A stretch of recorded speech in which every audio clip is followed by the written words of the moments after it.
Hi and welcome back to this mini 3-part video course on how to podcast. In the last video we looked at what you need to think about before you start recording, and in this video we'll be looking at what you'll need to produce your podcast. In this video we'll be looking at the myth, choosing your recording format, what you'll need to get started and where to publish. So let's start with the myth that podcasting is technically difficult and all about technology. In reality, you can create a simple podcast setup that allows you to focus on the content and message rather than get lost in the technology. It doesn't have to be radio quality, but the quality should be good enough so your listener is not aware of the quality, if that makes sense. If you take YouTube for an example, many of the most successful videos are not produced to a level of Star Wars quality. Many are produced simply to get the message across.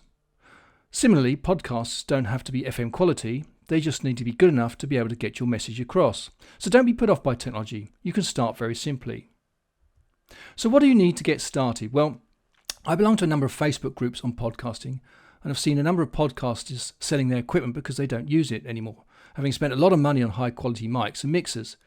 All you need to get started is a computer, this can be either a Mac or a PC, a way of recording your voice such as a headset like a Logitech H390 headset which retails for about $19.99, or you can use your smartphone and purchase a $2.99 app, and I'll show you some of this later on.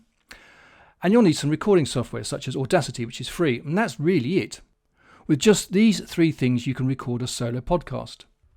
So now you know what little you need to get started. You can now decide if you're going to produce solo podcasts or interview style podcasts, or you can even have both. A solo podcast is where the podcaster speaks directly to the audience and they are the only voice on the podcast. The pros for this are that they are technically easier to produce, and that a solo podcast will establish you as an expert in your field. The drawbacks are that you have to write a script or be more organised with your content. You don't have a guest to help you with your session or help you promote your podcast, and you're also not expanding your reach or connecting with others in your field. Content for a solo podcast could be stories, client case studies, reflections on related news or blogs, etc. An interview-based podcast is where the podcast host interviews different guests on each episode. The pros are that the guest creates the content for you and helps you promote your podcast. The drawbacks are that it's technically more difficult to produce, as you will have to record your guest over a network if you don't have your own studio. You will also have to be reliant on the fact that your guest is a good speaker. You could of course produce a podcast that does both, which will add different flavours to your episodes. At the end of the day, it's up to you on how comfortable you are with the different formats. So now you have recorded your podcast, where are you going to host it? Well, there are many places you can distribute your podcast to.